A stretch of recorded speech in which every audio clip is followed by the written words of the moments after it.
छोटी मालकिन प्रणाम, मैं पैसे लेकर आया। हाँ गिरीश जी, अंदर आ जाइए।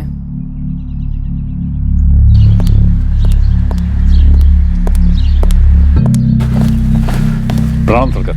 प्रणाम। मालिक, वो पौधा लगा दिया है, एक बार देख लेते। देखना क्या है प्रशांत, तुमने लगाया है तो ठीक ही होंगे। फिर भी मालिक एक बार। परसों लौट के देखता हूँ। ठीक है प्रशांत।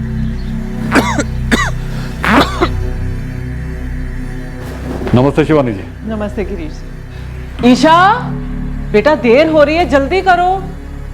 हेलो। और किसी को बताना नहीं, ये दादी माँ ने दिया है। सीक्रेट? हाँ बिल्कुल सीक्रेट। और जैसा मन करे नानी के यहाँ खर्च लेना। ईशा बेटा, देर हो रही है, जल्दी चलो करो। चलो, मम्मा बुला रही। प्रणाम बड़ी मालकिन। आओ गिरीश आओ। ओ छोटी मालकिन। हाँ हाँ। प्रणाम छोटी मालकिन, ये अकाउंट देख लीजिए।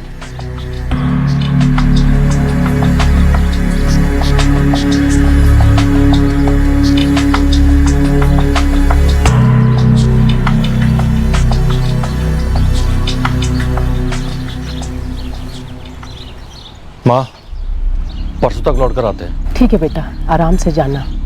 अच्छा, वो प्रशांत को बहुत तेज खांसी हो रही थी तो मैंने उसे कल की छुट्टी दे दी है। अच्छा किया, आराम करने दो उसे।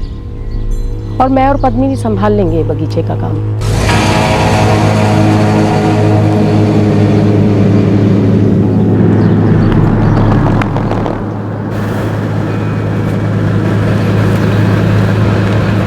बड़ी मालकिन, रसोई का सारा काम हो गया, अब मैं निकलूं? ठीक है, परसों आना मत भूलना और टाइम पे पूजा। जी।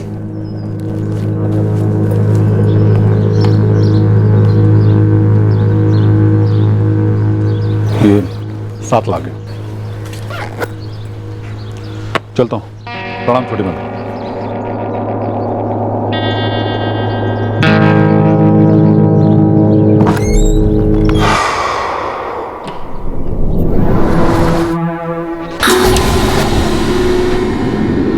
राम राम बड़ी मालकिन, चलता हूँ। गिरीश, मेरा हिसाब कब ला रहे हो? परसों, अभी थोड़ी एंट्रीज बाकी है। याद से। जी।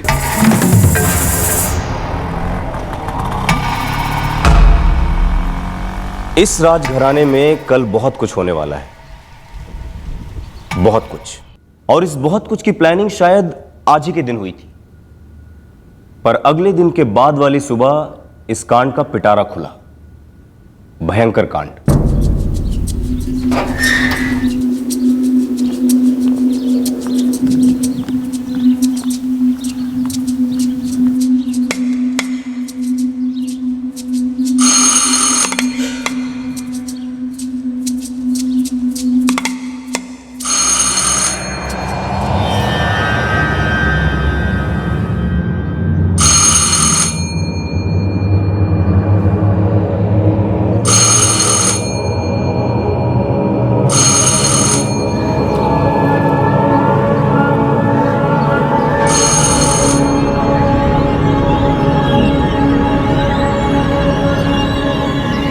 एक मिनट।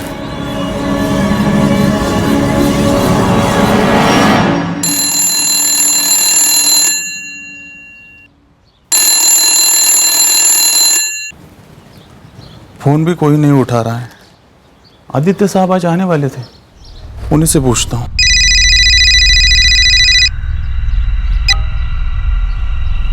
बोलो प्रशांत। मालिक, आप आ गए क्या? आ जाने वाला हूँ। बोलो क्या हुआ? बड़ी मालकिन और छोटी मालकिन कहीं बाहर गए हैं क्या? हमें तो नहीं बताया उन्होंने। क्यों, क्या बात है? मालिक, मैं और पूजा पिछले 5 मिनट से घंटी बजा रहे हैं और कोई दरवाजा नहीं खोल रहा है। और लैंडलाइन पे भी फोन किया था पर कोई उठा नहीं रहा है। The number you have called is currently not reachable. माँ और दीदी दोनों का फोन नहीं लग रहा। सब ठीक तो होगा ना घर पे? माँ, पद्मिनी, माँ, माँ, पद्मिनी, माँ, बड़ी मालकिन, छोटी मालकिन, बड़ी मालकिन, माँ, बड़ी मालकिन, माँ,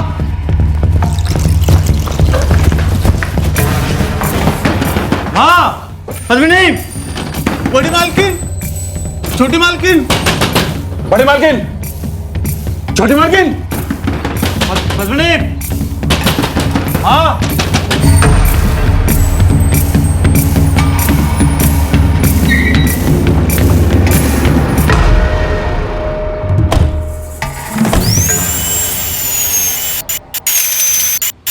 हम परसों मेरी वाइफ शिवानी के मायके गए थे परवानीगढ़। आज सुबह जैसे ही वापस लौटने की तैयारी कर रहे थे तो मुझे फोन आ गया। किसका फोन आ गया था आपको आदित्य जी? हमारे माली प्रशांत का। आपकी माताजी और बहन पद्मिनी कहीं जा सकती बाहर? जी बिल्कुल, जैसे बाकी लोगों का आना जाना होता है वैसे ही, लेकिन ऐसे बिना बोले कहीं चले जाएं ऐसा तो आज तक नहीं हुआ। नहीं साहब, रोज नहीं आती हूँ, एक दिन छोड़ के एक दिन आती हूँ। परसों आई थी और आज आई हूँ। तुम्हारा भी यही सिस्टम है, एक दिन छोड़कर एक दिन? जी नहीं साहब, मेरी रोज की ड्यूटी है, लेकिन परसों तबीयत खराब हो गई थी तो आदित्य साहब ने कहा कि कल छुट्टी ले लो। प्रशांत, खांसी रुक नहीं रही तुम्हारी? वो थोड़ा सा बुखार है मालिक। तो आज काम पर क्यों आए? उतनी भी बुरी हालत नहीं है मालिक, ठीक हो जाएगी। जी, अपने आप ठीक होने वाली खांसी नहीं है। एक काम करो, डॉक्टर से मिलो, कल का दिन आराम करो और परसों काम पर आ जाना। वैसे भी हम आज और कल यहाँ पर नहीं हैं। और आप? जी, मैं राजघराने के खेतों का हिसाब किताब देखता हूँ। परसों आया था छोटी मालकिन पद्मनी जी को खेतों का हिसाब किताब देने के लिए, और आज मुझे बड़ी मालकिन गायत्री जी को हिसाब देना था। आदित्य जी, इतनी बड़ी हवेली है आपके पास, लेकिन एक भी सिक्योरिटी गार्ड नहीं है, क्यों? क्योंकि कभी जरूरत महसूस ही नहीं हुई। सर। आदित्य जी आप रुकिए, पहले हम लोग अंदर जाएंगे, मुआयना करेंगे सब ठीक है कि नहीं।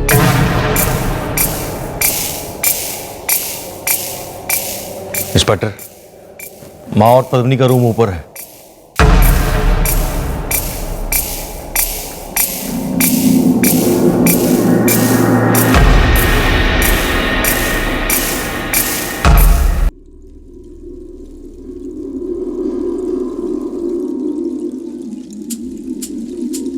क्या बात है इंस्पेक्टर? मैडम, आप बच्ची को इधर ही रखिए।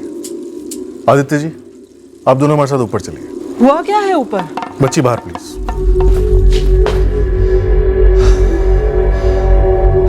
माँ, पद्मिनी,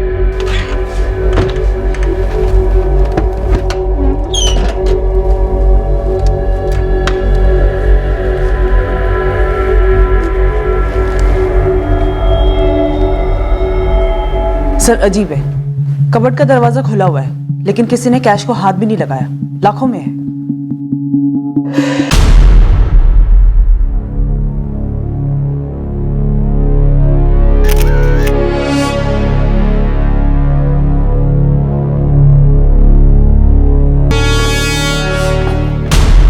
सर, लगभग पूरी हवेली छान मारी, दोनों लेडीज गायत्री और पद्मिनी के मोबाइल कहीं नहीं मिले। सब हवेली के किसी भी खिड़की और दरवाजे पर जबरदस्ती घुस के आने की कोई निशान नहीं है। घर का बाहरी दरवाजा सेल्फ लॉकिंग दरवाजा है, तो जो भी अंदर आया होगा वो चुपचाप इसी दरवाजे से बाहर चला गया होगा। सर, कातिल कोई जान पहचान वाला हो सकता है? घर के माली प्रशांत को छुट्टी दी गई थी, नौकरानी पूजा की वैसे ही छुट्टी थी, और अकाउंट संभालने वाले गिरीश जी आज आने वाले थे। घर का बड़ा बेटा आदित्य, उसकी पत्नी शिवानी और बेटी ईशा भी यहाँ पर नहीं थे जब मर्डर्स हुए। हमारे सामने बहुत सारे बीज हैं, अब देखना यह है कि इन मर्डर्स की साजिश में कौन से बीज बोए गए थे। दोनों 30 से 48 घंटे पहले मारी गई है। 30 से 48 घंटे पहले? डॉक्टर, इतना वाइड रेंज, मतलब ये कि कत्ल कल 19 जनवरी को या फिर परसों 18 जनवरी को, दोनों में से किसी भी दिन हुए हो सकते हैं। हाँ, पॉसिबिलिटीज यही है। ये पद्मिनी की बॉडी काली पड़ गई है। नो, प्राइमा फेसी तो यही लगता है कि इन मर्डर्स के साजिश की सारी वायरिंग गलत हो गई है।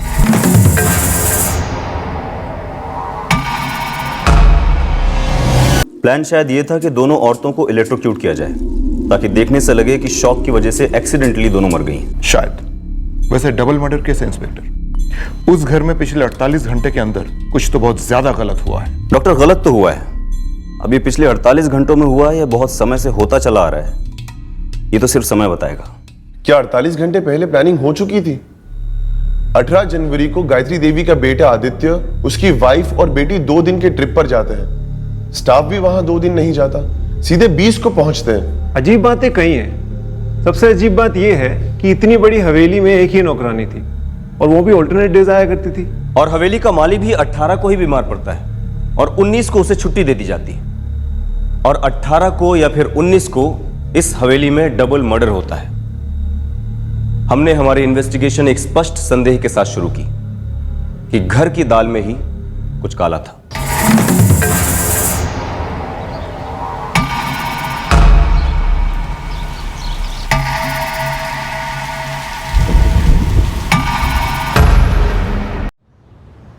हम तो बस अफसोस ही कर सकते हैं कि काश हम कहीं ना गए होते, लेकिन तकदीर का लिखा ना तो कोई पढ़ सकता है और ना ही कोई रोक सकता है। ये डबल मर्डर्स तकदीर नहीं, ये क्राइम है, भयंकर वाला क्राइम।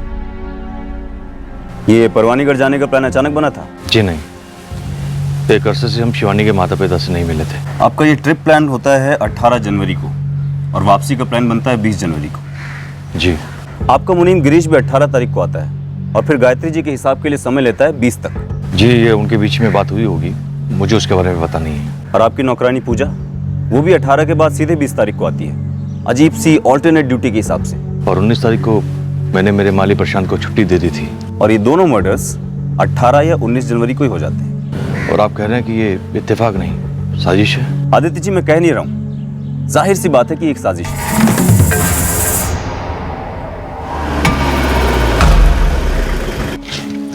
आप भी चलिए ना अंदर, मैं ज्यादा टाइम नहीं लूंगी।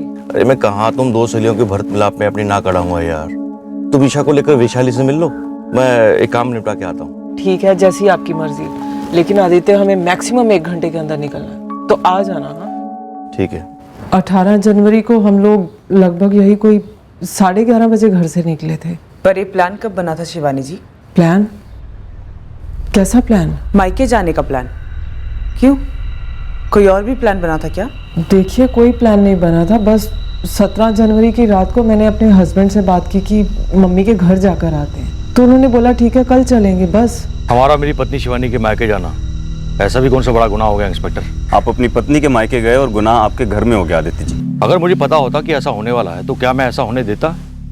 या फिर आप ये कह रहे हैं कि मुझे पहले से पता था कि ऐसा होने वाला है, इसलिए मैं अपनी पत्नी शिवानी और बेटी ईशा के साथ घर से बाहर था? गिरीश आपका मुनीम, प्रशांत आपका माली और पूजा आपकी नौकरानी, ये तीनों भी तो उस दिन बाहर थे। तो हम सब ने मिलकर मेरी माँ और मेरी बहन की हत्या की साजिश रची है। क्यों इतना आगे का सोच रहे हैं आदित्य जी? पहले ये बताइए कि ये पूजा ऑल्टरनेट डे पर काम पर आती है, ऐसा क्यों? हम किस नौकर को कब और कैसे बुलाते हैं, ये हमारा पर्सनल मैटर है। और सिक्योरिटी का ना होना भी आपका पर्सनल मैटर है? देखिए, मैं आपसे पहले भी कह चुका कि हमें कभी महसूस ही नहीं हुआ कि हमें सिक्योरिटी की जरूरत है। आपकी मेड पूजा ऑल्टरनेट डेज पे घर पे काम करने आती है, लेकिन घर का काम तो रोज होता है ना? देखिए, घर में रोटी कौन बनाएगा, कपड़े कौन सुखाएगा, ये तो सास बहू और ननद के बीच की बात होती है। घर घर की कहानी है ये। बिल्कुल घर घर की कहानी है, लेकिन आप ही बताइए शिवानी जी, ऐसा किस घर में होता है जहाँ पे ननद और सास की इतनी ब्रूटल हत्या कर दी जाती है? और आप बहू पर शक कर रही हैं, यानी कि मुझ पर?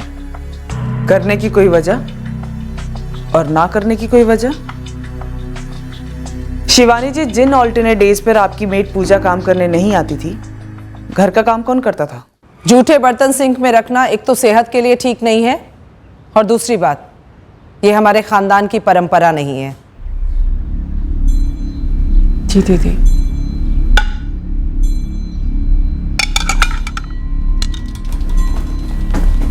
गायत्री देवी और पद्मनी जी के हिस्से में जो पुश्तैनी जमीनें हैं, मैं उसकी देखभाल और सारे अकाउंट संभालता हूँ।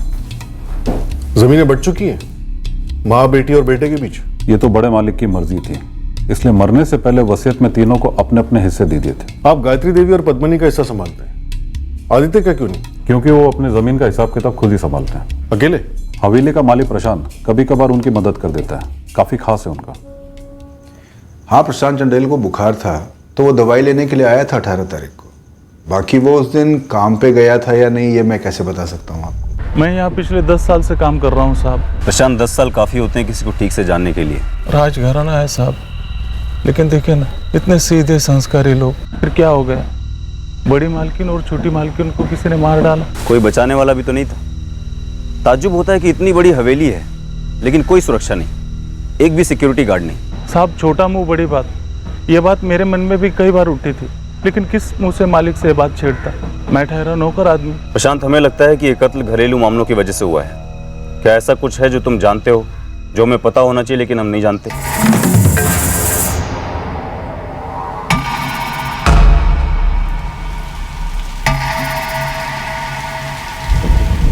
4 साल पहले जब तुम यहाँ काम पर लगी तब यही रीत थी, एक दिन आओगी और एक दिन छुट्टी? छोटी मालकिन ने पहले दिन ही बता दिया था कि घर की क्या रीत है। अब मालिकों की मर्जी सर आंखों पर। और घर में कोई अनबन? अनबन का तो पता नहीं मैडम, लेकिन छोटी मालकिन पद्मिनी से बहुत सख्त किस्म की औरत थी।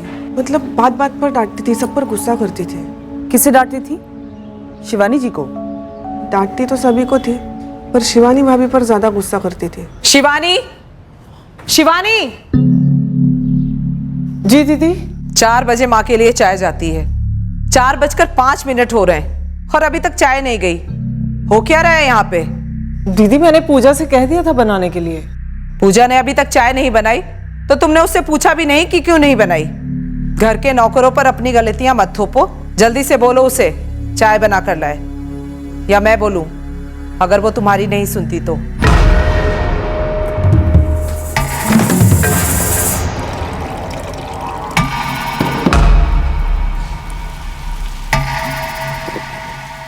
आप उस दिन 2 घंटों के लिए कहाँ गए थे? अब तुम भी मुझसे सवाल पूछोगी?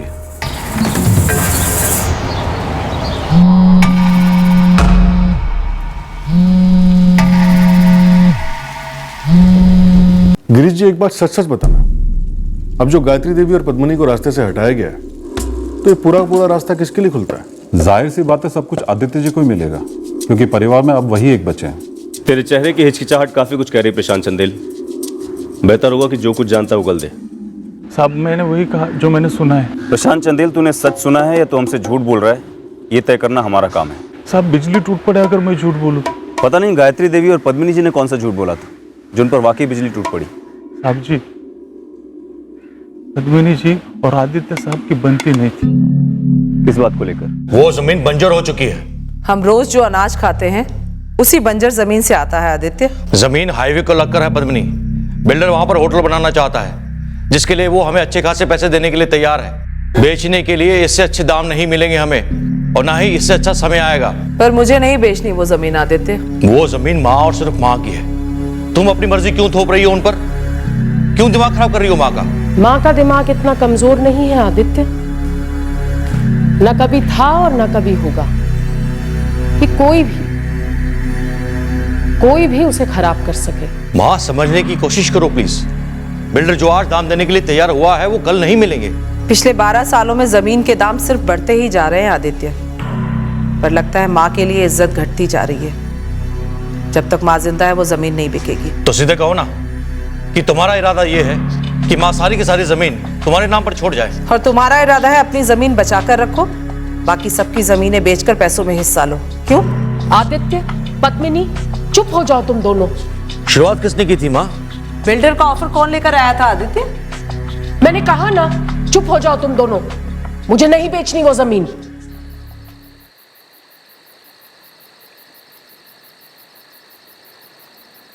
पद्मिनी दीदी जो कुछ भी कर रही है ना, बस हमारा हिस्सा मारने के लिए कर रही है। अच्छे से जानता हूँ, 1 नंबर की मौका प्रस्त। एक बात बोलूं आपसे? अब बोलने वाले तो हो, फिर पूछने का क्या मतलब है? बात ही कुछ ऐसी है, दीदी का गुस्सा ना सिर्फ मुझसे है, सिर्फ मुझसे। क्यों? क्यों क्या? शादी और बच्चे का सुख तकदीर में लिखवाया तो नहीं जाता ना। और माँ भी हमेशा उसी की तरफदारी करती है। भला कौन सी माँ चाहेगी? बेटी का घर नहीं बसा, गोद नहीं भरी, जाहिर सी बात है माँ जी का गुस्सा भी ना हम दोनों पर ही है। काश मैं इस डील की अहमियत माँ को समझा पाता। ये मौका वापस नहीं आएगा शिवानी। सो जाइए, जो हो नहीं सकता ना उसके बारे में सोचने का भी कोई फायदा नहीं।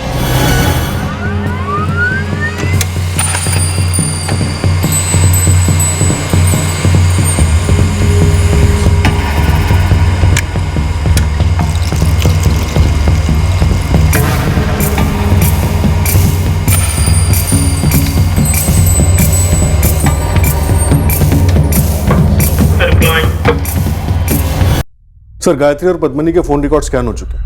19 जनवरी को उनको कोई कॉल नहीं आया था। और एक दिन पहले 18 जनवरी को? सर, 18 की शाम को उनके बेटे आदित्य ने उनको फोन किया था अपने ससुराल परवानीगढ़ से। और इस प्रशांत, गिरीश और पूजा की फोन रिकॉर्ड्स? कुछ नहीं निकला सर। तीनों के सेलफोन लोकेशन हवेली के आसपास नहीं दिखा रहे। और ये आदित्य और शिवानी? इनका मामला गड़बड़ लग रहा है सर। दोनों के फोन रिकॉर्ड और स्टेटमेंट में काफी बड़ा गैप है, और इसी गैप से हमारा पहला लीड निकल सकता है।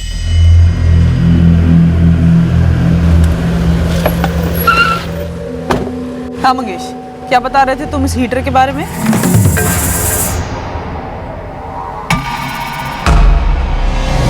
बस मैं गांव के मार्केट में टहल रहा था, तभी सुनने में आया कि 15 दिन पहले वो अपने आदित्य साहब है ना, उन्होंने 2 हीटर खरीदे थे। कहाँ से? सिंह इलेक्ट्रिकल्स। मार्केट में छोटा सा दुकान है। सर, आदित्य राठौड़ 18 तारीख को लगभग सुबह 11:30 बजे दीवानगढ़ से परवानीगढ़ के लिए निकला, लेकिन उसके कॉल रिकॉर्ड साफ बता रहे हैं कि वो दोपहर 2:30 बजे तक दीवानगढ़ में ही था। और फिर शाम को शिवानी के मायके परवानीगढ़ पहुंचकर अपनी मां को फोन करता है। कहीं ऐसा तो नहीं कि ये मर्डर्स 19 नहीं बल्कि 18 जनवरी की शाम को हुए हों? दोनों 30 से 48 घंटे पहले मारी गई है। शायद आदित्य ने गायत्री जी के फोन पर कॉल करके किराए के हत्यारों से बात की होगी, जो उस वक्त तक इस डबल मर्डर को अंजाम दे चुके थे, और गायत्री जी का फोन इन हत्यारों के पास था। सर, शिवानी को 18 की दोपहर 2:15 बजे एक कॉल आया था। किसका नंबर है? कोई वैशाली गुप्ता है सर। तुम ईशा को लेकर वैशाली से मिल लो, मैं एक काम निपटा के आता हूँ। मतलब 18 को ही कोई प्लान बन गया था।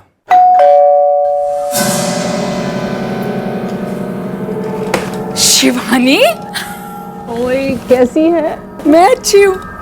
और ईशा मैडम, क्या हालचाल? हाँ, आओ आओ।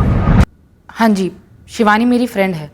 वो और उसकी बेटी ईशा मुझसे मिलने आए थे 18 जनवरी को। और वो लोग आपके घर से कब निकले? करीब 2:30-3 बजे। इस पूरे दौरान आदित्य आपके घर नहीं आया? जी नहीं, वो किसी काम से गए हुए थे, लेकिन लगभग 2:30 बजे वो शिवानी और ईशा को पिक करने आए थे। अरे आंटी को बाय तो बोला नहीं। Bye Vaishali aunty. बाय मेरा लड्डू। और आप राठौड़ साहब, आप तो राजा साहब हो, हम आम लोगों के यहाँ तो कदम ही नहीं रखते ना। अरे ऐसा नहीं है, बस थोड़ा काम था, नेक्स्ट टाइम पक्का।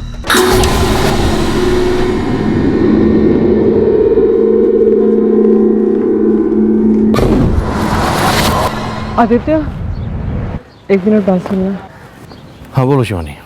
पुलिस ने वैशाली को फोन किया था। क्यों? हमारे बारे में पूछ रहे थे। पूछने दो ना। आदित्य, तुम मुझे बताते क्यों नहीं कि उस दिन तुम 2 घंटे के लिए गए कहाँ थे? शिवानी, मैंने तुमसे कहा ना, मैं किसी काम में था जहाँ मुझे 2 घंटे लग गए थे। फिर एक ही सवाल तुम मुझसे बार बार क्यों पूछ रही हो? राठौर हवेली में हमारे दुकान से सामान जाए, ये तो गर्व की बात है मैडम। ऐसी वाला हीटर लेकर गए थे आदित्य बाबू, टॉप का है ये, 2 पीस लेकर गए थे। आपको कोई हल्की चीज कैसे दे सकता हूँ मालिक? इसे छूने से करंट लगेगा क्या? एक कॉइल वाला हीटर है मालिक, इसे तो ऐसी जगह पर रखा जाता है जहाँ गलती से भी किसके हाथ ना पहुंचे, वरना करंट तो मारेगा ही मारेगा। अब पैक कर दूं इसे? मुझे 2 हीटर चाहिए। आदित्य ने स्पेशली पूछा था कि इस हीटर से शॉक लगता है या नहीं। मैं क्यों मनगढ़ंत बताऊंगा मैडम? मैं और शिवानी काफी लंबे टाइम बाद मिल रहे थे, हम कॉलेज मेट्स थे। वैशाली जी, उस राठौड़ परिवार में कुछ तो सड़ रहा था, आपको कभी बू नहीं आई? मैं सच कह रही हूँ, मुझे कुछ नहीं पता, लेकिन इतना जरूर कहूंगी कि मेरी फ्रेंड शिवानी का कुछ तो टेंशन चल रहा था वहाँ। उफ, इट्स टू मच यार। एवरी ऑल्टरनेट डे नौकरानियों का नॉनसेंस। तू मुझे बता रही है? आदित्य से बात कर, तू तो नौकरानियों की टीम रखवा ले। मजाक मत कर यार। आदित्य वैसे पहले से बहुत परेशान है, वो हाईवे वाली जमीन को लेके। ये पद्मिनी दीदी भी ना कभी कभी सांपों वाली चाल चलती है। फ्रस्ट्रेशन है यार, जबरदस्त। वही तो है, खुद ना तो शादी की ना फैमिली बनाई, और पूरी की पूरी भड़ास निकालती है मुझ पे। तुझे पता है, जिन ऑल्टरनेट डेज पे पूजा नहीं आती, पूजा का A to Z पूरा का पूरा काम मैं करती हूँ, और जब वो आती भी है ना, गलती वो करती है, सुनना मुझे पड़ता है। यार तो आदित्य से बात करना, तुम लोग अलग हो जाओ, I mean, अलग रह लो। पद्मिनी दीदी यही तो चाहती हैं कि हम अलग हो जाएं और पूरी की पूरी प्रॉपर्टी पे कुंडली मार के बैठ जाए। मैं नहीं करने वाली है। इतना पैसा होने के बाद भी लोगों ने क्या खस्ता हालत कर रखी है अपनी। सही कह रही हूँ। तुझे पता है, खेतों से जितना आता है ना, उसी से गुजारा चलता है। पूरी की पूरी इनकम ठप पड़ी है, इसीलिए तो हम लोग हवेली नहीं छोड़ रहे, करोड़ों की है। बातें करते करते 2 बज गए, पता भी नहीं चला। और ये आदित्य को देखो, मैंने बोला भी था 1 घंटे में निकलना है, आ जाना। फोन तक नहीं किया अभी तक। कहाँ रह गए? क्या हुआ? फोन नहीं मिल रहा। देख, अंदर आने के बाद तूने अपना बैग तो खोला है नहीं, और तेरे हाथ में भी नहीं था, शायद गाड़ी में रह गया होगा। शिवानी ने मेरे फोन से अपने फोन पर कॉल किया, सिर्फ रिंग जा रही थी। दोबारा से कॉल किया तो आदित्य ने फोन पिक किया, तब हमें पता चला कि फोन गाड़ी में ही रह गया है। और तकरीबन 2:30 बजे आदित्य मेरे घर आ गए थे। उन 2 घंटों के लिए आदित्य कहाँ था? मुझे नहीं पता सर।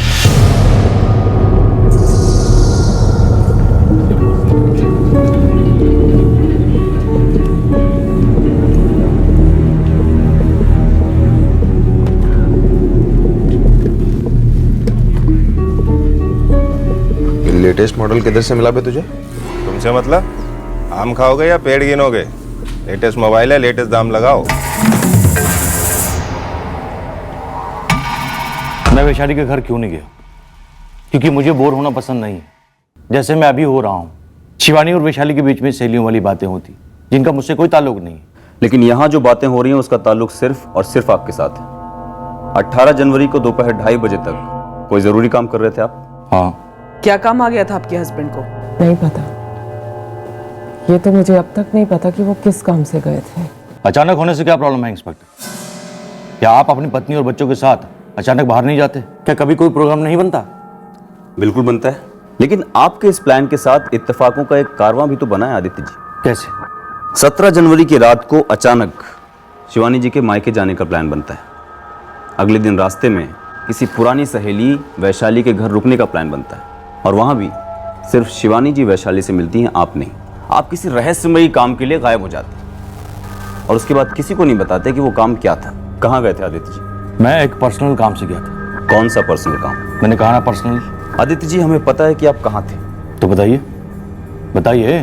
पूरे गांव से पूछताछ की हमने, एक एक उस शख्स से जिसका आपके साथ ताल्लुक हो सकता है उससे पूछा गया है, लेकिन हर इंसान ने यही कहा है कि वो आपसे नहीं मिला है। तो ये कि एक आदमी ने आपको देख लिया था। कहाँ? आपके खेतों के पास, आपकी हवेली के बहुत पास। आप गाड़ी लगाकर आराम कर रहे थे। आदित्य जी, ऐसा कौन सा काम करके आए थे जो इतने थक गए थे आप? ये हीटर ठीक 15 दिन पहले आपकी सास और ननद के रूम में लगाया गया था, है ना? जी।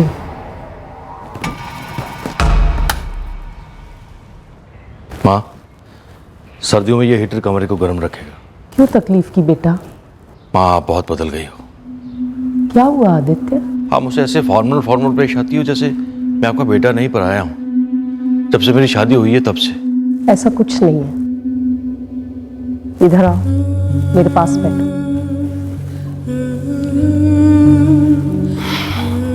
माँ, मैं अजनबी नहीं हूँ, मैं बेटा हूँ आपका, दुश्मन नहीं हूँ। माँ,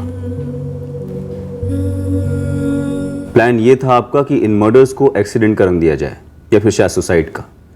लेकिन दिक्कत की बात यह है कि जिनको आपने ये काम करने के लिए हायर किया वो निकम्मे निकले और आपका मिशन फेल हो गया। सॉरी, इस वक्त आपकी इन्वेस्टिगेशन फेल हो रही है और आपकी कॉमन सेंस भी, क्योंकि आप प्योर बकवास कर रहे हैं। वो हीटर्स 15 दिन पहले, सिर्फ 15 दिन पहले आपने लगाए थे उनके कमरे में। ऐसे हीटर्स जो शॉक दे सकते हैं। आप और हम दोनों एक ही कस्बे में रहते हैं और आप और हम दोनों अच्छी तरह से जानते हैं कि पिछले 15 दिनों में सर्दियां अपनी पीक पर है। ठंड से बचने के लिए मैंने वो हीटर अपनी माँ और बहन के कमरे में लगाया था और एक हीटर अपने कमरे में भी।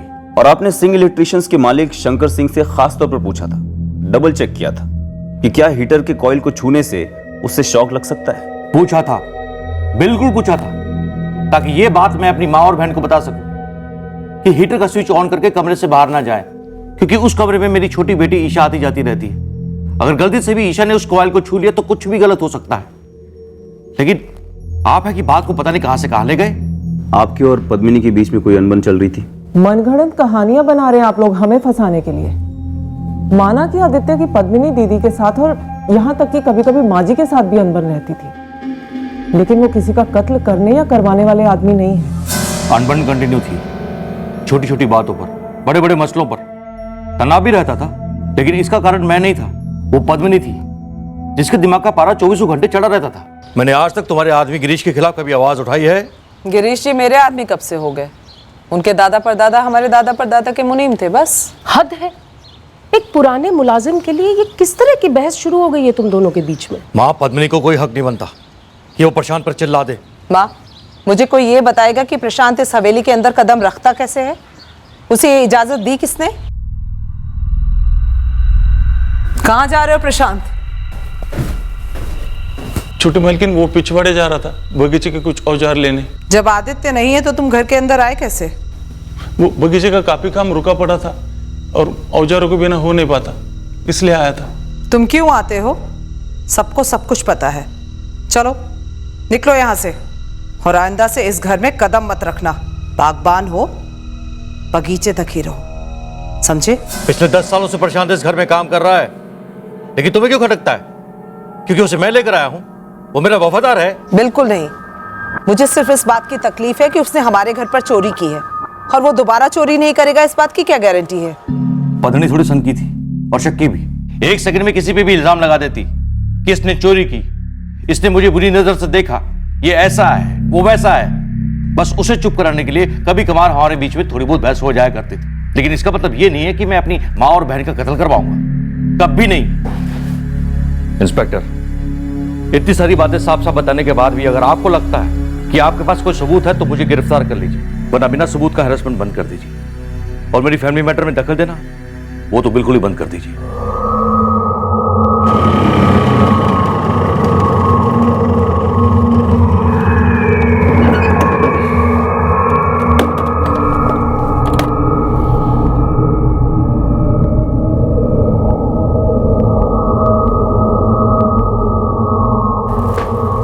राम राम छोटे मालिक, अंदर आ सकता हूं? आओ गिरीश, आगे से पूछा मत करो, ऐसे ही आ जा करो।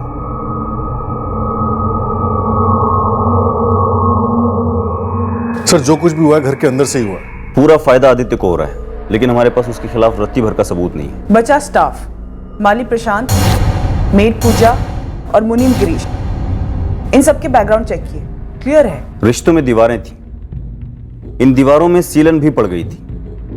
घर तो टूट गया, लेकिन इमारत अभी मजबूत है, बल्कि करोड़ों की। क्योंकि सब कुछ घर के अंदर ही हुआ, टेक्निकल एविडेंस नहीं मिले होंगे, फोन कम्युनिकेशंस भी नहीं, कुछ भी नहीं। ऐसा भी नहीं था कि कोई चोरों या डेकॉइट का गैंग था कि लूट के दौरान कत्ल हुआ हो। पैसे तो वहीं रखे थे, छुए भी नहीं। 7 लाख कैश। अब कोई बाहर वाला ऐसा क्यों करता? पर एक्चुअली बाहर वाला इन्वॉल्व था, पैसे भी इन्वॉल्व थे, और हमारा सबसे पहला अंदेशा भी सही साबित हुआ कि यह डबल मर्डर एक बिगड़े हुए प्लान का नतीजा था, और इस नतीजे पर भी हम बाहर से ही पहुंचे। जैसे उसने फोन दिखाया मैंने बस भांप लिया, चोरी का माल है। मैंने सोचा आप लोगों को खबर कर दूं। कौन है वो आदमी और रहता कहाँ? अरविंद चौहान नाम है उसका, हमारे दुर्गानगर का ही है। करता क्या? छोटे मोटे 2 नंबर के धंधे। इस अरविंद चौहान को उठवाओ, छोटी मोटी बातें करते हैं।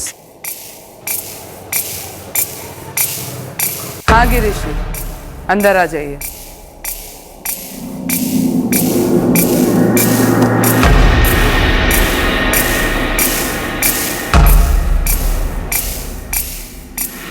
ये फोन तो पद्मिनी का है, आपको कहां से मिला? किसी ने बेचा इसे, खरीदने वाले ने आकर ईमानदारी से रिपोर्ट करा दिया।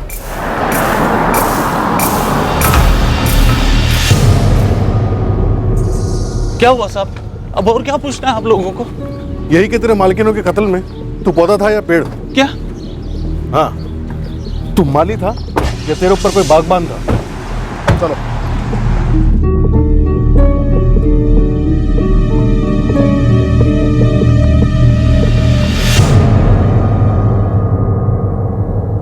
क्राइम हिस्ट्री में डिप्लोमा है इस अरविंद का, चोरिया मारपीट सब। और अब 2 कत्ल करके सीधे पीएचडी कर ली। नहीं साहब नहीं, मैं तो बस पैसों की लालच में वहां गया था, तो हुआ अब क्या बताऊं साहब। सब कुछ बताएगा तू अरविंद, तेरी पीएचडी का वाइवा एग्जाम है आज। बताया तो मालिक, वो हवेली का माली प्रशांत चंदेल, उसने जो कहा मैंने वो किया साहब। और ये प्रशांत चंदेल, ये किसकी सुन रहा था? कौन था इसके ऊपर? कोई नहीं था साहब, बस उसके अंदर बदले की आग थी। उन्होंने 4 साल पहले उसे जेल भिजवाया था। ये प्रशांत चंदेल की चोरी का केस तो हमारे ही थाने का है। मैडम, हम में से कोई भी तब इस थाने में नहीं था।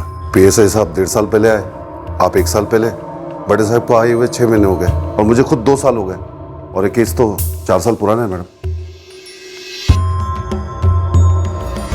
आदित्य, मेरा बैग यही था हॉल में, और उसमें से पूरे 50,000 गायब हैं, और तुम्हारे इस प्रशांत के अलावा और कोई नहीं आया यहाँ। हमने पैसा नहीं लिया है मालिक, बैग को छुआ तक नहीं, बस पिछवाड़े से सामान लेकर चुपचाप निकल गए। तो या तो हम झूठ बोल रहे हैं या पैसों के पर निकल आए। पिछले 6 सालों से काम कर रहा है यहाँ पर शांत, और आज तक अपने ही हाथों से लगाए हुए पौधे का एक फूल तक अपने घर नहीं लेके गई है। और पता नहीं क्या क्या चुरा कर ले गया होगा इन 6 सालों में इस हवेली से। नहीं नहीं छोटी मालकिन, ऐसा मत कहिए।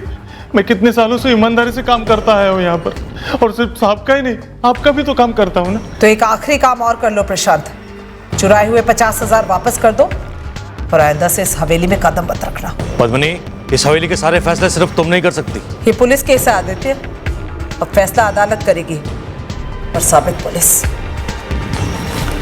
रुको पद्मिनी, पुलिस को बुलाने की क्या जरूरत है? वहां रोकने से। हेलो, दीवान बाग पुलिस स्टेशन, मैं राठौर हवेली से बोल रही हूँ, पद्मिनी राठौर।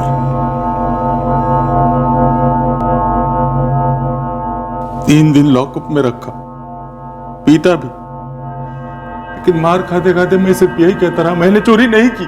तेरी केस फाइल में लिखा हुआ है कि आदित्य राठौर ने तुझे जेल से छुड़ाया था, तेरा केस वापस लिया, और यही नहीं, तुझे वापस काम पे भी रखा था। उनका मुझ पर हमेशा एहसान रहा है।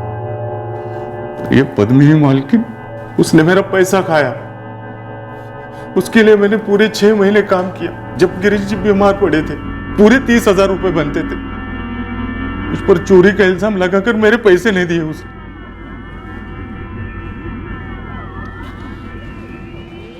छोटी मालकिन, मेरे पैसे तो दे दो मुझे। तुम्हारी हमारे कमरे में कदम रखने की जरूरत कैसे हुई? छोटी मालकिन, आप पहले हमें खूब बेइज्जत कर चुकी है, लेकिन हमारी मेहनत की कमाई तो ना छीनो। वो 50,000 वो भी हमारी मेहनत की कमाई थे जो चुराए हैं तुमने। मैं चोर नहीं हूँ छोटी मालकिन। फिर पुलिस ने तुम्हें गिरफ्तार क्यों किया? आदित्य ने तुम्हारी जमानत देकर तुम्हें काम पे वापस रखा है, पर हमारी नजरों में तुम हमेशा चोर रहोगे। बहुत जलील किया था मुझे उसने, बिना चोरी किए अपराधी बना दिया था। फिर सोचा इस बार सच में चोरी करूंगा। आज ही गिरीश ने पैसे जमा किए हैं। छोटी मालकिन प्रणाम, मैं पैसे लेकर आया। और आज ही मालिक शिवानी भाभी और ईशा बीबी को लेकर 2 दिन के लिए बाहर गए हैं। कितने पैसे होंगे घर में? लाखों में। पॉकेटमारी में इतनी जी तोड़ मेहनत है, पकड़े जाने का इतना बड़ा रिस्क है, हाथ लगते हैं क्या 100-200? हाँ तो मतलब पूरा बागीचा है, सारे फूल हमारे, जो चाहे तोड़ो। कांटे भी है। क्या कांटे? फूलों के दोनों गमले तोड़ने होंगे। मारे डालते हैं दोनों को। सच? और नहीं तो क्या, इतनी बेइज्जती की है तेरी। पैसों से तो सिर्फ मेरे दिल को ठंडक मिल सकती है, तेरे दिल को नहीं। पकड़े गए तो? कभी नहीं। हाथी की मौत के लिए आज तक चीटी पे शक हुआ है कभी?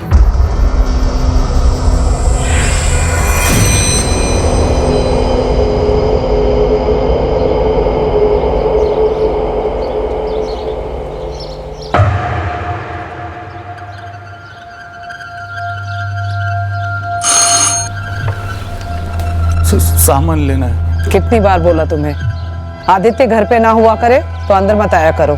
पिछवाड़े से औजार लेने, 2 खास पौधे लगाने, मालिक ने कहा था आज ही लगाने को। ठीक है, जल्दी लेकर निकलो यहाँ से।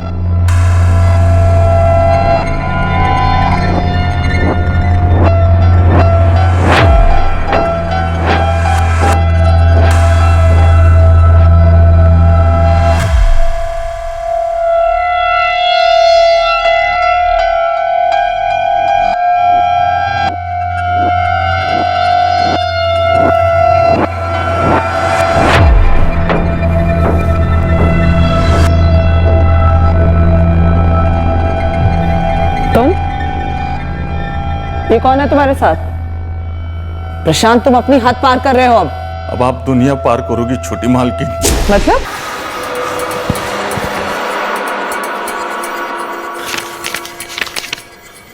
ये तो 10,000 ही है, तूने तो कहा था लाखों है। मुझे लगा था गिरीश लाखों लाया होगा। कोई नहीं, 10,000 भी बुरे नहीं होते हैं।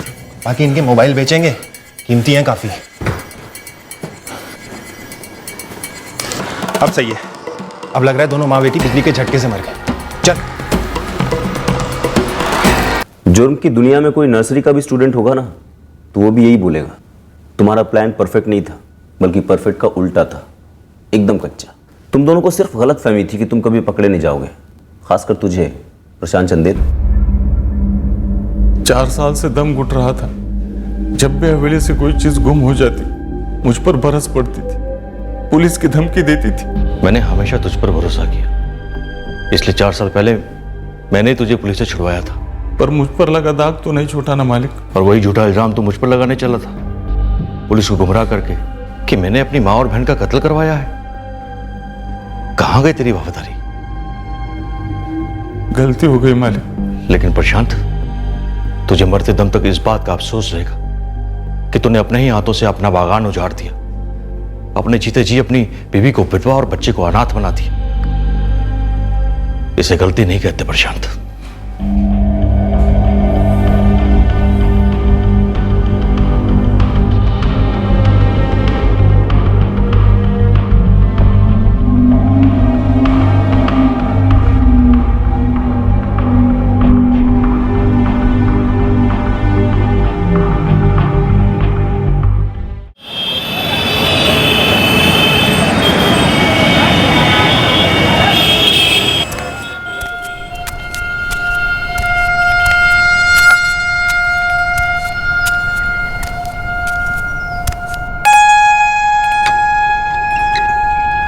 कैसे हो सर जी?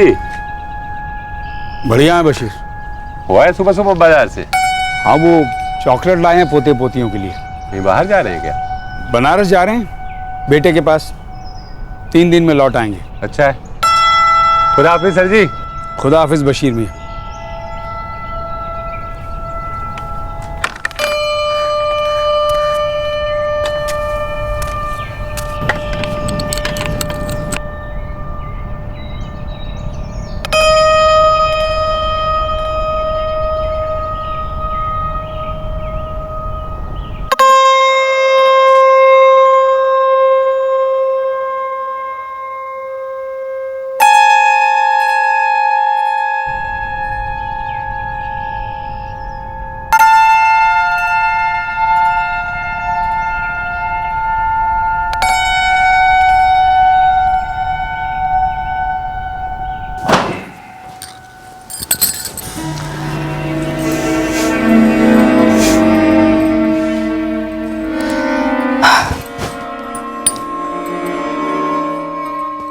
अच्छा, अब मैं चलती हूँ।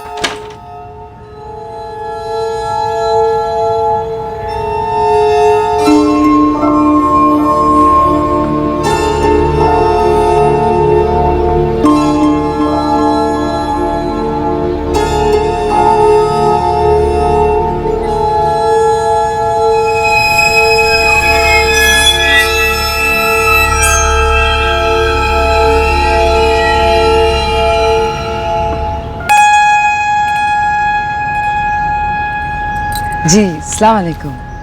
आप कहीं जा रहे हैं? हाँ, बनारस जा रहे हैं। अच्छा, अपने बेटे के पास? हाँ, बेटे के पास। फिर तो लंबे वक्त के लिए जा रहे होंगे? नहीं नहीं, 3 दिन में आ जाएंगे। जी, खुदा हाफिज। खुदा।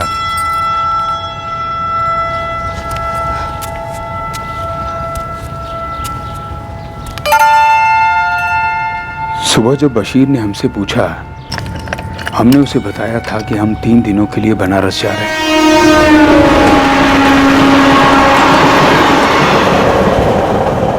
और फिर बशीर की बीवी सायरा ने हमसे वही सवाल किया और हमने वही जवाब दिया। लेकिन हमें कुछ खटका। बनारस से लौटने तक हमें ये खटकता ख्याल सताने वाला था। फरमाइए। कान खुले हैं हमारे। या आज या कल या परसों, 3 दिन है। दिन और वक्त हम तय करेंगे। काम क्या बताओ? काम इन्हीं 3 दिनों में हो सकता है। काम बताइए। काम दरअसल ये है,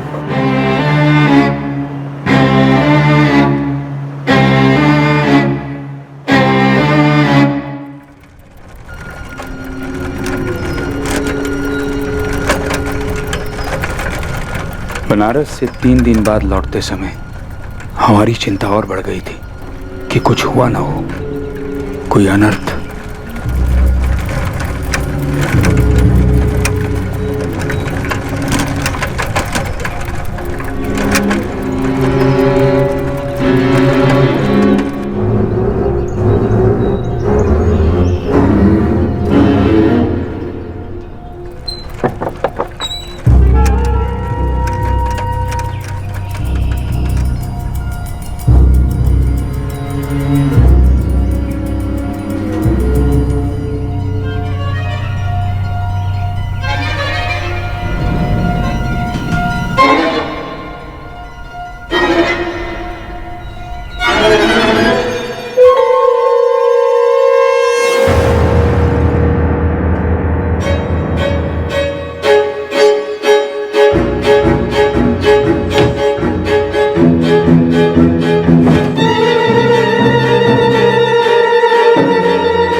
you have called is currently switched off.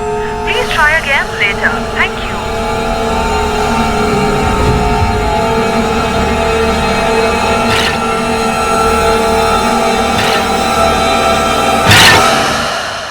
नहीं तो ना तो मैंने बशीर को कहीं जाते हुए देखा और ना ही उसकी जोरू सायरा को। क्यों, क्या बात हो गई दिनेश जी? जब से हम बनारस से आए हैं देख रहे हैं बशीर के घर पे ताला लगा है। तो मुनीर से काहे नहीं पूछ लेते, शायद उसको कुछ पता होगा। नहीं सर जी, हमने बशीर और सायरा को नहीं देखा, और वैसे भी कहीं जाते तो हमें काहे बताते। हाँ वो बात भी है, बस ऐसे ही पूछ रहे थे, हम भी नहीं थे ना यहाँ। घर पे ताला लगा है लेकिन बशीर की मोटरसाइकिल वहीं खड़ी है। हाँ तो 3-4 दिन हो गए हैं। बशीर मियाँ की दुकान पर भी ताला लगा है, इस तरफ तो आए नहीं। अच्छा,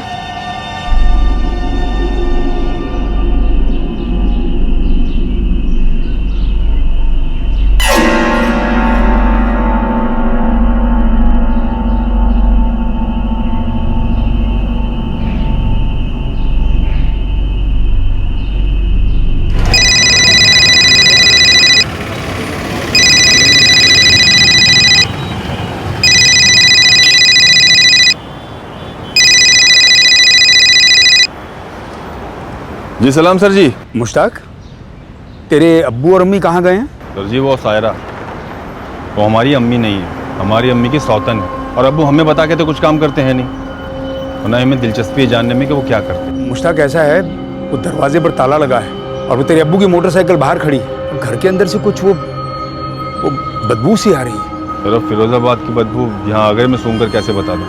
मुश्ताक हमें कुछ गड़बड़ लग रहा है। अब आप ही देख लो सर जी क्या करना है। अब्बू ने उस सायरा को मारा है या सायरा ने अब्बू को मार दिया?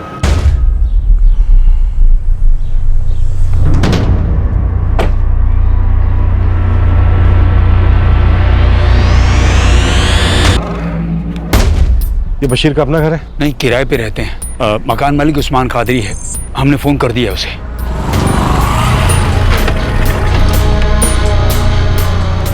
अब ये मेरा लगाया हुआ ताला नहीं है, इसे बशीर ने लगाया होगा। अब इसकी चाबी नहीं है मेरे पास।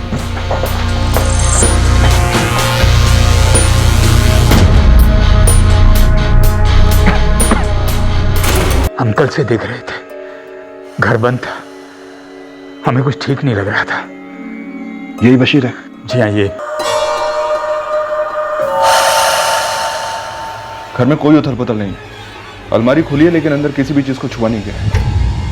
सर ये 2 फोन मिले हैं लेकिन दोनों से स्विच ऑफ है। पता करो ये दोनों फोन इन्हीं के हैं या किसी और के? सर, ये जो सायरा है इसके बदन पर गहनों के निशान तो हैं, लेकिन गहने नहीं हैं। साहब, मैंने बशीर के बेटे मुश्ताक को इतला कर दिया है, वो आगरे से निकल पड़ा है। करता क्या था ये बशीर? साहब एजेंट था, मकान जमीन इन सब का। सारा? जहां तक मुझे पता है ये कहीं बाहर काम नहीं करती थी, घर संभालती थी।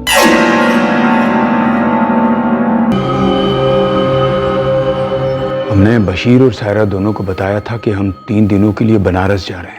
बस उसके बाद एक डर सा था कि हमारे पीछे कुछ हो ना जाए। डर? किस बात का डर था आपको? आपको पता था कि उन दोनों के साथ कुछ होने वाला है? नहीं, हमने ऐसा नहीं सोचा था। तो फिर? आज 9 अगस्त है, 48 घंटे से ऊपर मतलब परसों 7 अगस्त, राइट? काफी कम। आपको डर किस बात का था दिनेश जी? इस बात का कि हमारे पीछे हमारे घर को कुछ ना हो जाए। तो आपको इस बात की फिक्र थी कि सायरा और बशीर आपके घर के साथ कुछ करेंगे? अब हम आपको कैसे बताएं, बड़ा अजीब से जोड़ा था। दिनेश जी विस्तार में और साफ साफ बताइए। सर दोनों ही फोन का पता लग गया है, एक बशीर अहमद का है, दूसरा सायरा अहमद का। लेकिन सर दोनों ही फोन के पूरे कॉल डिटेल्स को डिलीट कर दिया गया है। नेटवर्क सर्विस प्रोवाइडर से कहो कि तुरंत कॉल डिटेल्स निकलवा के दें। जी सर। हाँ तो आप कह रहे थे कि अजीब जोड़ा था? जी। कैसे?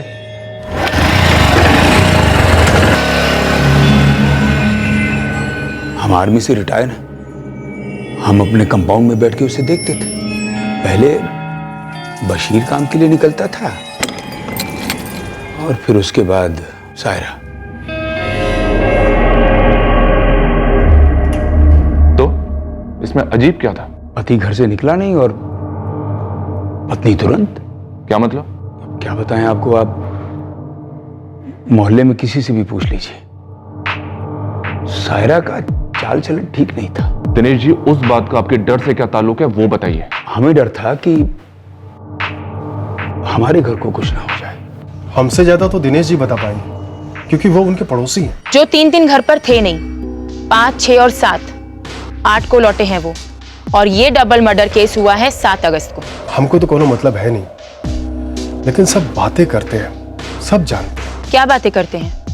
क्या जानते हैं? यही कि जो बशीर की जोरू थी ना, सायरा, वो उनसे तकरीबन 19 साल छोटी थी और उसका चाल चलन भी ठीक नहीं था।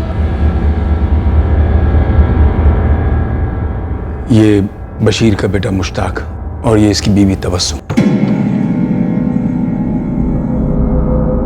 तबस्सुम बेटा, ये शायरा है, मैंने इससे निकाह कर लिया।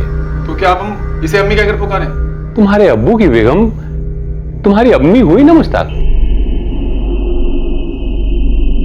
2 साल पहले मैंने उसे अपना नहीं माना और अभी नहीं मानता। बहुत गुस्सा है तुम्हारे अंदर। गुस्सा तो मुझे तब आया था जब मैं 12 साल का था और मेरे अब्बू अचानक आदम की देख दी उस आबिदा के साथ। मैरूनिसा, मुश्ताक, ये आबिदा है, मेरी नई बेगम। निकाह के पहले अम्मी से पूछा था अब्बू? पूछना क्या था, बताना था, बता दिया। और ये आपकी आबिदा यहाँ पर रहेगी? जुबान संभाल के बात कर मुश्ताक, अब ये तुम्हारी अम्मी है। मेरी एक ही अम्मी है और वही हमेशा रहेगी। उससे तो हमें तब आया जब हमारी अम्मी बेहाल होकर गुजर गई 6 साल पहले। तो इस बात का बदला लिया तूने? बदला? सब इतने सालों में हमारे अब्बू की हालत हंसने जैसी हो गई थी, अब क्या बदला लेते उससे? पर कत्ल तो हुआ है, तेरे अब्बू का भी और उनकी बेगम का भी। हमारी अपनी जिंदगी है, हमारे अब्बू की जिंदगी से हमारा कोई लेना देना नहीं था और ना ही हमारे अब्बू का हमारी जिंदगी से। 1 साल पहले तक हम लोग साथ रहा करते थे, लेकिन 1 साल पहले हमने उन्हें अलग होने को कह दिया। क्यों? उस औरत ने हमारा जीना दुश्वार कर दिया।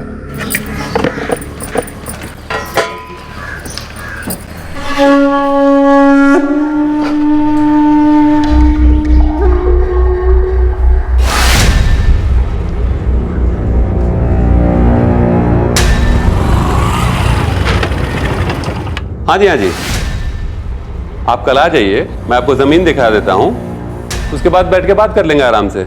हाँ हाँ शमीम भाई, खुदा हाफिज। अब किस बात के लिए छाती पीटने आया है? छाती तो आपको पीटनी चाहिए अब्बू, शर्म के मारे। क्या बकवास कर रहा है? ये कैसी औरत को घर लेकर के आया? वो आपका घर बसाने के बजाय दूसरों के घरों में मुंह मार रही। जुबान को लगाम दे मुश्ताक। मेरी जबान को छोड़ो अब्बू, ये दुनिया ना अंधी है ना बहरी, और गूंगी तो बिल्कुल नहीं है। सब जगह थू थू हो रही है कि तेरे अब्बू की बीवी न जाने कितने लोगों की बिस्तर गर्म करती है। अच्छा, तो तूने मुझे किसी मर्द के साथ देखा? तू क्या कर रही थी वहाँ? तू किसके साथ थी वहाँ? ए सायरा, हर औरत तुम्हारी जैसे नहीं होती है। बीच में ना पड़, कह देती हूँ मैं तुझे। सायरा, तू थी खालिद के साथ? क्या आप भी? वाह वाह वाह, इस घर में ना पूरी शरीफों की टोली है, टोली। तो शरीफों के सरदार, आप भी कान खोल के सुन लीजिए। आपका ये जो नवाबजादा है ना, एक नंबरी ठरकी है, ठरकी। गंदी नजर रखता है मुझ पे ये। वाह, अब हम पे इल्जाम लगा रही है। क्यों झूठ बोल रही हूँ मैं? उस दिन जब मैं नहा कर निकली थी, किसने हाथ पकड़ा था मेरा? किसने बदतमीजी की थी मेरे साथ? बोलो। ये झूठ बोल रही है तबस्सुम। मैं झूठ बोल रही हूँ? झूठ तुम बोल रहे हो मुश्ताक। उस दिन मेरे पास आया और मुझसे बोलने लगा कि तबस्सुम और अब्बू बाहर गए हैं, यही सही मौका है। फिर इसने मेरा दुपट्टा खींचा, जैसे तैसे मैंने अपनी इज्जत बचाई और वहां से भाग निकली मैं। वरना न जाने आपका ये शरीफजादा क्या क्या करता मेरे साथ। और मुश्ताक, तू आता है मेरे पास इसका इल्जाम लेके? ये औरत कुछ भी बोल सकती है, कुछ भी कर सकती है। आज हम फैसला कर देते हैं अब्बू, निकल जाइए आप दोनों यहाँ से। ये घर मेरा है मुश्ताक। लेकिन चलाते हम हैं। हमारे गैराज की कमाई से रोटी और बोटी दोनों आती है यहाँ। हमें भी अब इस औरत की शक्ल नहीं देखनी। अगर ये यहाँ पर रहेगी तो मुश्ताक पर तो डोरे डालेगी ही। पूरे घर को कोठा बना के छोड़ देगी। अब दोनों के दोनों अभी निकल जाइए घर से। और याद रखिए, हम वो 12 साल के डरे हुए बच्चे नहीं हैं। नहीं निकले आप तो पहले आप लोगों का सामान बाहर फेंकेंगे और फिर आप दोनों को भी। उसी दिन निकल गए थे दोनों, आगरा छोड़ा और यहाँ फिरोजाबाद में आकर बस गए। अब वो रियल एस्टेट लाइन में थे, इसलिए उन्हें यहाँ सेटल होने में कोई दिक्कत नहीं हुई। लेकिन हमने उनसे सारे रिश्ते नाते तोड़ दिए थे। हमें ये सरदर्द और नहीं पालना था। और साहब, आप हम पे शक कर रहे हो। हम तो कहते हैं वो खड़ूस फौजी दिनेश है ना, आप उससे पूछो। और उन दोनों की हरकतों से तंग आकर उसी ने तो ये कांड नहीं कर दिया।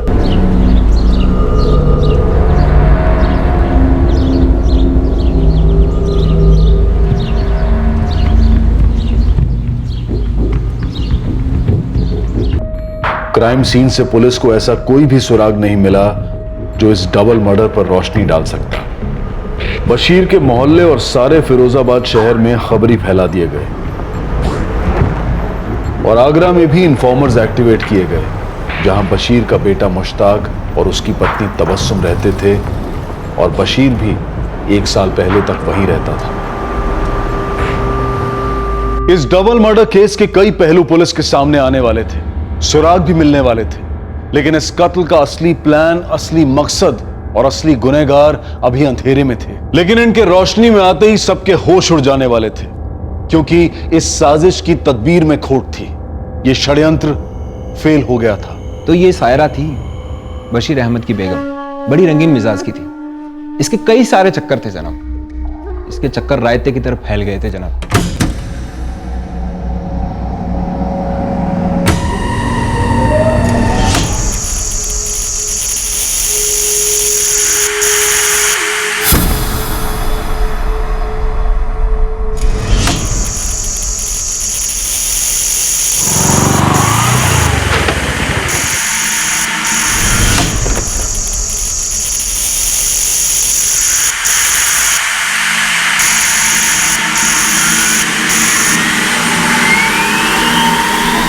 जनाब, बशीर सुबह स्टेट वाले काम से बाहर निकल जाते थे, पीछे सायरा शुरू हो जाती थी।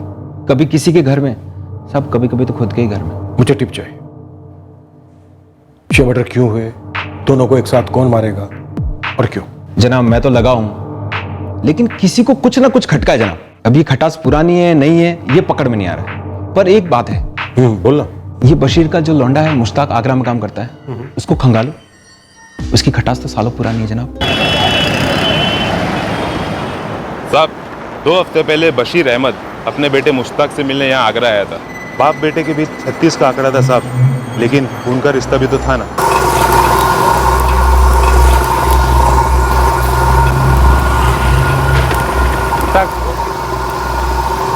तो कुछ बात करनी है। आना कहीं बाहर चलते हैं। बैठ।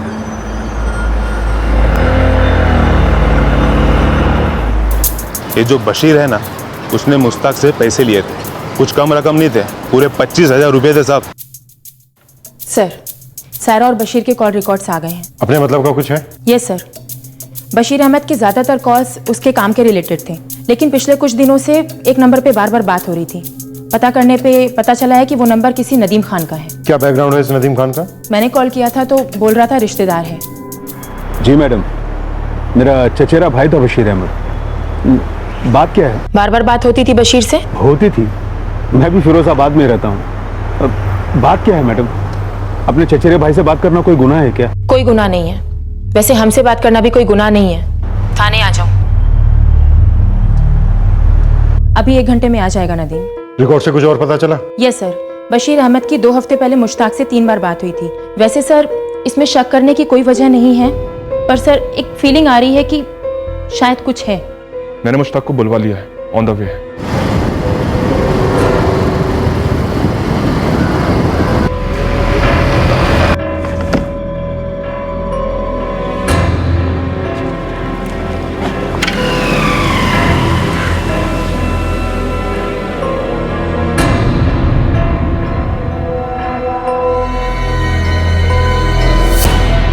और ये ex army man Dinesh Singh 6 साल पहले रिटायर हुआ था सर, अभी अकेला रहता है। बशीर के साथ कोई अनबन? ऐसा कोई वाकया सामने तो नहीं आया है, पर शायद सायरा की हरकतों से परेशान रहा करता था वो। और ये 3 दिन के लिए बनारस जाता है और तभी उसके पीछे एक कांड होता है। अजीब सा डर था उसे सर कि उसके घर को कुछ होगा, या तो चोरी होगी या फिर कुछ और होगा। अगर ये दोनों मर्डर्स तब हुए होते जब वो अपने घर पर था तो उसने जरूर नोटिस किया होता। या सर ये भी तो हो सकता है कि दिनेश खुद हो इन दोनों मर्डर्स के पीछे। कहीं बाहर जा रहे हैं क्या? बनारस जा रहे हैं बेटे के पास। फिर तो लंबे वक्त के लिए जा रहे होंगे। नहीं नहीं, 3 दिन में लौट आएंगे।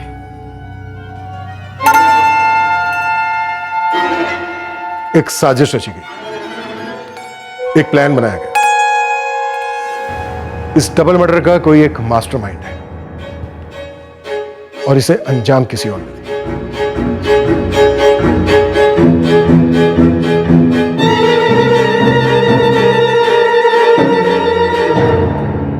25,000? हाँ, वही 25,000 जो तुमसे तुम्हारे अब्बू ने उधार लिए थे और तुमने उन्हें दिए थे। ना कहोगे तो बैंक से तुम्हारी पासबुक की कॉपी मंगवाएंगे। जरूरत नहीं साहब, दिए थे हमने अब्बू को 25,000, लेकिन उसका इस सब से क्या ताल्लुक? लेकिन तुम्हारी तो तुम्हारे अब्बू के साथ बनती नहीं है। लेकिन साहब थे तो हम बाप बेटे ही ना,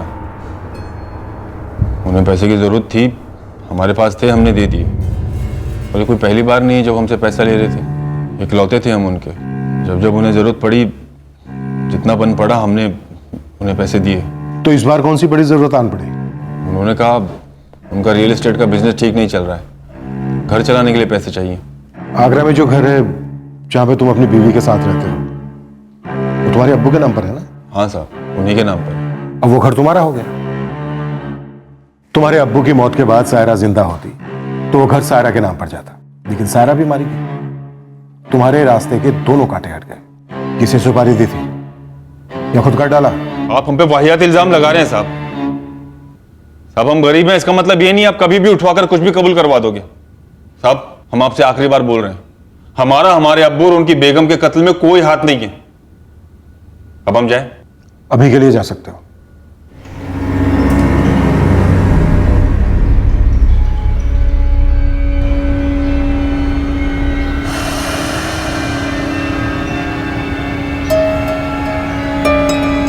हाँ बोलो। सायरा के आशिकों की लिस्ट में तुम्हारा भी नाम शामिल है राशिद। अमा यार, क्यों मुझे इस मर्डर केस में घसीट रहे हो? मुझे क्या पागल कुत्ते ने काटा है जो मर्डर वर्डर करूंगा? हाँ, सोया था मैं सायरा के साथ, लेकिन दोनों की मर्जी से हुआ था सब कुछ। इस कांड से मेरा दूर दूर तक कोई लेना देना नहीं है। तो फिर किसका है? हाँ, सायरा ने कुछ तो इशारा किया होगा, कुछ तो कहा होगा तुमसे मर्डर के बारे में? हाँ। नहीं, अगर वो कुछ कहती थी तो अपने शौहर की हल्की सी बुराई करती थी। अच्छा, मैं चलती हूँ। रुक जाओ ना, थोड़ी देर में फिर मूड बनेगा। तुम्हारी माशुका होने के साथ साथ मैं किसी की बीवी भी हूँ, और मेरे शौहर आजकल कुछ ज्यादा ही चिड़चिड़ करने लगे हैं।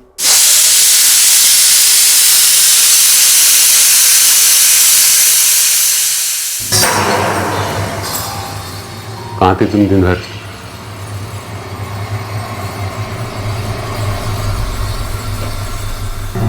आप ऐसे क्यों पूछ रहे?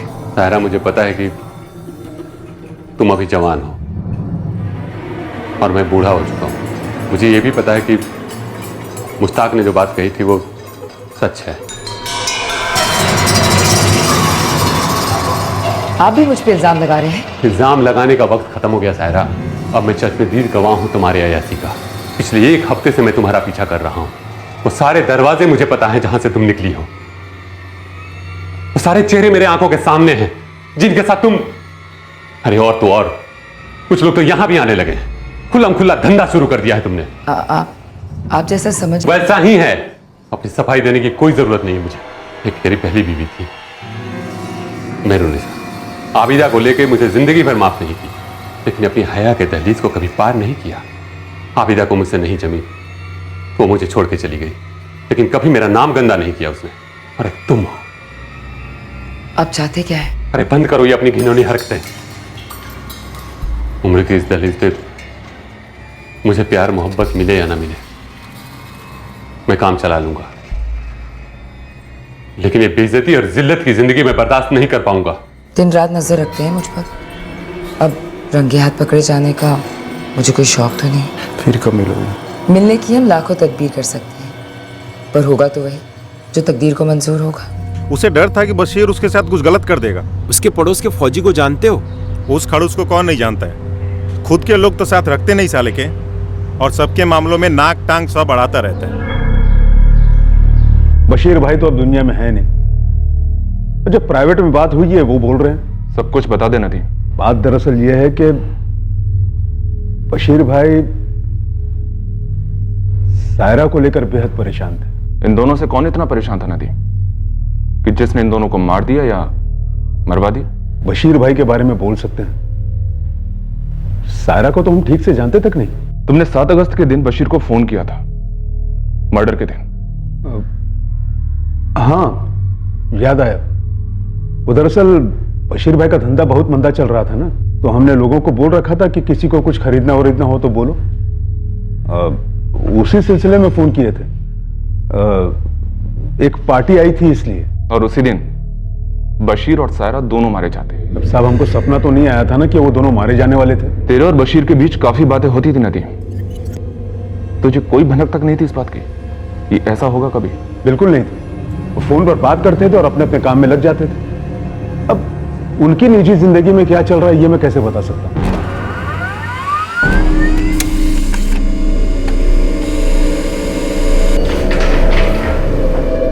सर ये retired army man Dinesh Singh 5 से 7 अगस्त तक बनारस में ही था। 8 अगस्त को यहाँ पहुंचा। सर अगर हम इस आर्मी मैन को गुनहगार मान के चलते हैं तो इसने बनारस से ये दोनों कत्ल कैसे किए? मतलब उसने किराए के हत्यारे बुलाए होंगे।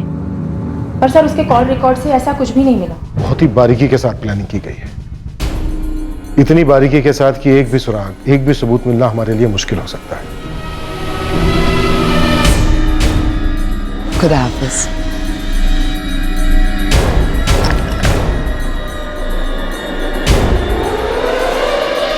इस डबल मर्डर केस को सॉल्व करना आसान नहीं था। ना तो मास्टरमाइंड के बारे में कोई इशारा मिल रहा था और ना ही इस कत्ल के मकसद के बारे में कोई सुराग। पर पुलिस को इस षड्यंत्र के बारे में तब पता चला जब इस मर्डर को प्लान करने वाले और उसे अंजाम देने वाले के बीच अनबन हुई।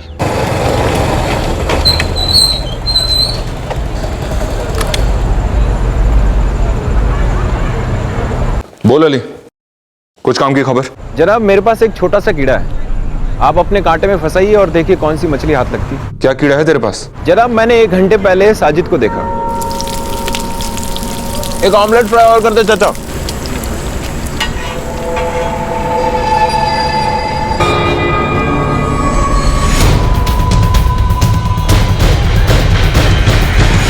जनाब ये साजिद हिस्ट्री सीटर है, 3 हाफ मर्डर है इसके नाम, और अभी जमानत पे बाहर घूम रहा है। और ये साजिद जा कहां रहा था? साहब जैसे ही मैंने इसका पीछा किया तो वो एक मोहल्ले में घुस गया था।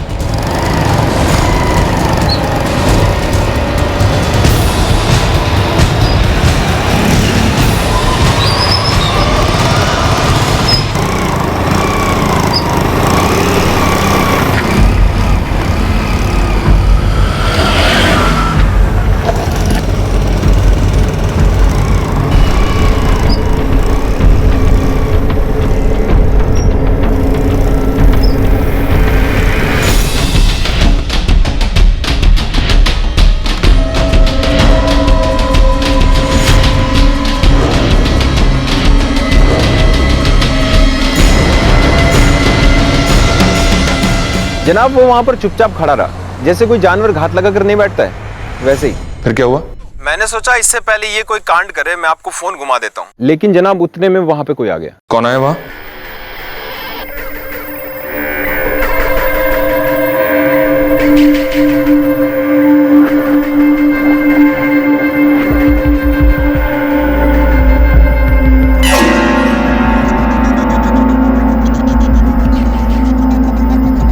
नदीम खान जनाब।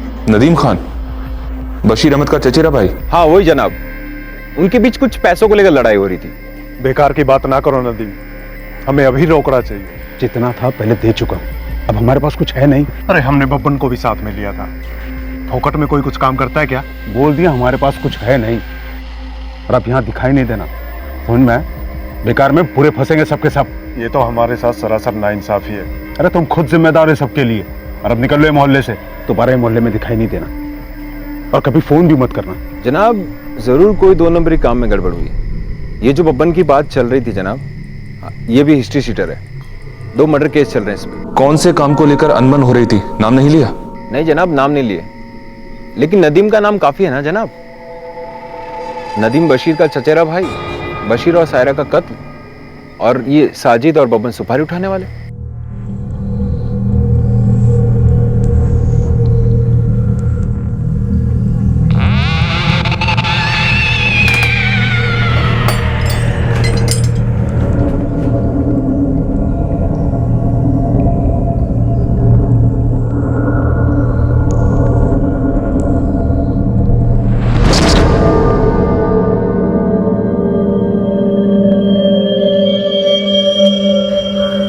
कितना है बेटा? 25,000 है। लेकिन मुझे तो 50 की जरूरत थी। नहीं अब्बू, अब्बू आप कहीं और काम क्यों नहीं ढूंढते? फिरोजाबाद से निकलिए। हाँ, ऐसा ही कुछ करना पड़ेगा। मुश्ताक, मैंने अपनी सारी जिंदगी आगरे में गुजारी है। काफ़ी लोग मुझे यहाँ जानते भी हैं। मैं सोच रहा था कि मुझे यहाँ कोई ना कोई ढंग का काम ज़रूर मिल जाएगा। इसलिए बेटा मैं ये कहना चाह रहा था कि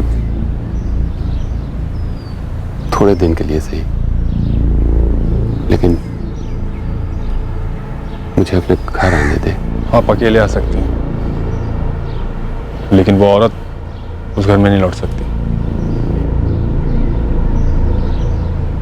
वैसे तो सही था मुश्ताक। सायरा मेरे हाथ से निकल गई, मैं उसे संभाल नहीं पाया। नहीं अब्बू, आप अपनी फितरत को संभाल नहीं पाए।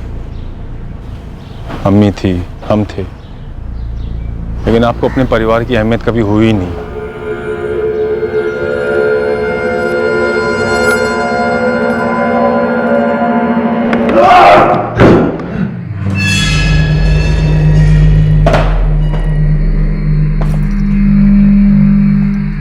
नदीम, साजिद, बब्बन, तुम तीनों फैसला कर लो कि हम लोग डंडे चलाएं या फिर तुम लोग अपनी जबान चलाओगे। नदीम, तूने किस काम के लिए साजिद को पैसे दिए? और साजिद, तूने किस काम के लिए बब्बन का साथ लिया? सोच लो। तुम तीनों में से जो सबसे पहले बताएगा वही एक पीस में जेल जाएगा। ये बशीर भाई, कैसे याद किया? क्या तकलीफ? सायरा बड़ी देर से आंखें खुल रही है मियां। देर से पर दुरुस्त। पिछले 2 साल में मोहल्ले के हर मर्द के बिस्तर में खेल चुकी है। आपके बिस्तर में भी कईयों के साथ खेल रही है। पूरे मोहल्ले में एक मजाक बन के रह गया हूं मैं। तो बताओ, हमको काहे बुलाया है? घर के सारे बिस्तर गायब करवाने? नहीं, सिर्फ सायरा को उठवाना है, मरवाना है। अब ये काम हम नहीं कर सकते। हाँ, पर आपकी मदद जरूर कर सकते हैं। तो करो मेरी मदद। रोकड़ा लगेगा। कितना? यही कोई 50,000 कहीं नहीं गए, समझ लो। एक भरोसे का बंदा है जो सुपारी लेता है। ठीक है।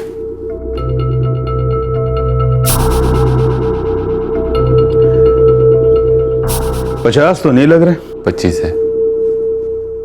अभी इतना ही हो पाया है। कामकाज बहुत गड़बड़ चल रहा है। सोच लो बशीर भाई, आधे पैसों में आधा ही काम करेगा मेरा बंदा।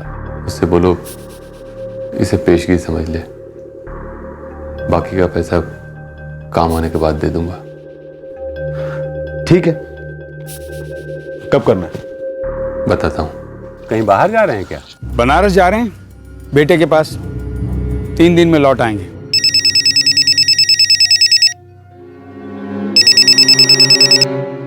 हाँ बोलो बशीर भाई। आज से अगले 3 दिन, बस इतना ही टाइम है अपने पास। ठीक है बशीर भाई, मैं अपने बंदों से बात करता हूँ।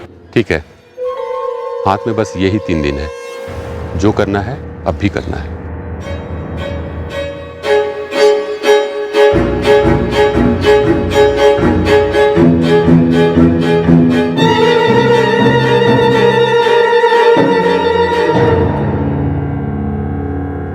आज या कल या परसों, 3 दिन है। दिन और वक्त मैं तय करूंगा।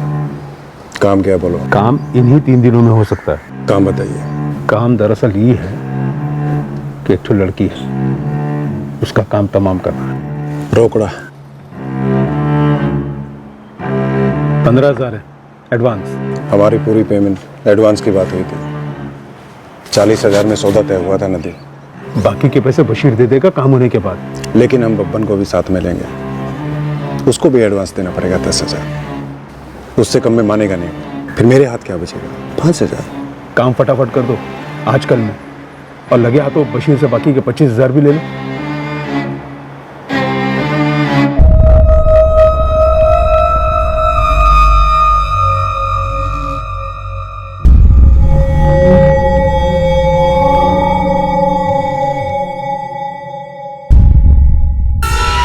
आनंद, कहाँ है तेरे बंदे?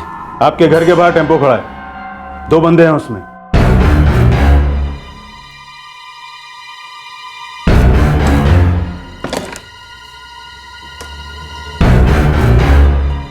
अच्छा अंदर।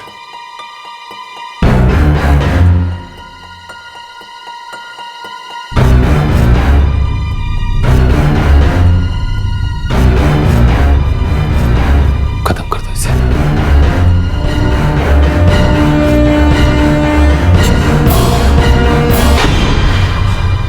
अब लाश को ठिकाने लगा दो। किसी ऐसे जगह दफनाओ जहां कोई आता जाता ना हो।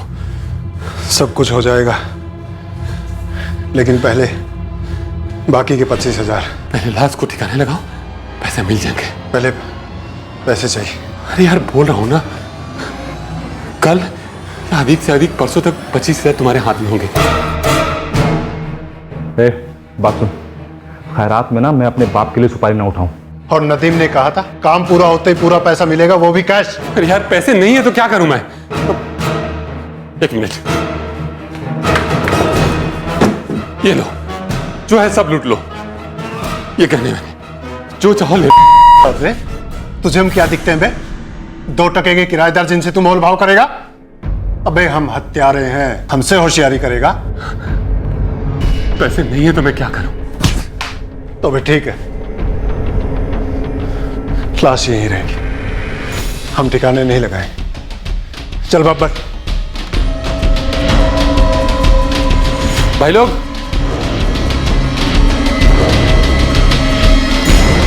अगर लाश को ठिकाने नहीं लगाए ना तो मैं पुलिस को बताऊंगा कि तुम दोनों चोरी करने के लिए मेरे घर में घुसे थे, मेरे बीवी के सारे गहने जेवर लूट लिए और इसका कत्ल भी कर दिए। अरे मैं बोल रहा हूं ना कि 2-1 दिन में पैसे दे दूंगा।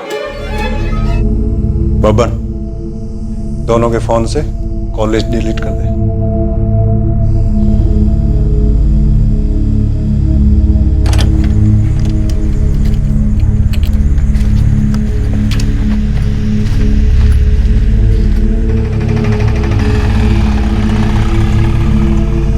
बशीर सायरा को मरवाना चाहता था और खुद भी मारा गया सायरा के साथ।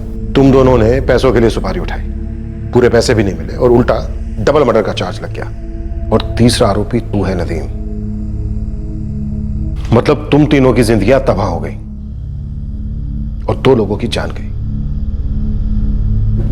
अब जरा सोचो कि किसको क्या मिला।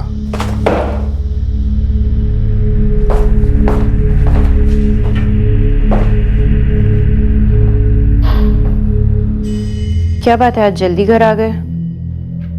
फिरोजाबाद गए थे, अब्बू के कातिल पकड़े गए। किसने करवाया? खुद अब्बू ने। क्या? अब्बू ने सायरा को मारने की सुपारी दी थी, बाकी के पैसे नहीं दे पाए तो हत्यारे ने अब्बू को मार दिया।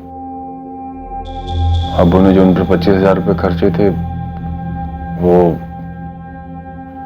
हम ही से लिए थे। क्या? तो 50,000 मांग रहे थे पर हमारे पास थे नहीं, तो हमने 25,000 रुपये दे दिए। अब्बू ने कहा था घर खर्च के लिए पैसा चाहिए। अब आप कोई फिक्र ना करो, ये किराएदार बड़े ही शरीफ हैं। हमने आगे पीछे का सब पता कर लिया। अच्छी बात है, लेकिन सच कहें आजकल किसी पर भरोसा नहीं किया जा सकता। अब देखिए ना, हम सिर्फ 3 दिनों के लिए बनारस गए थे और हमें डर था कि हमारे घर में कोई चोरी होगी, डकैती होगी, कुछ होगा। लेकिन निकला क्या, हमारे पड़ोस में किसी और चीज की तदबीर की जा रही थी। अब दिमाग में और घरों की चार दीवारी में क्या पकता है, ये भला कौन बता सकता है।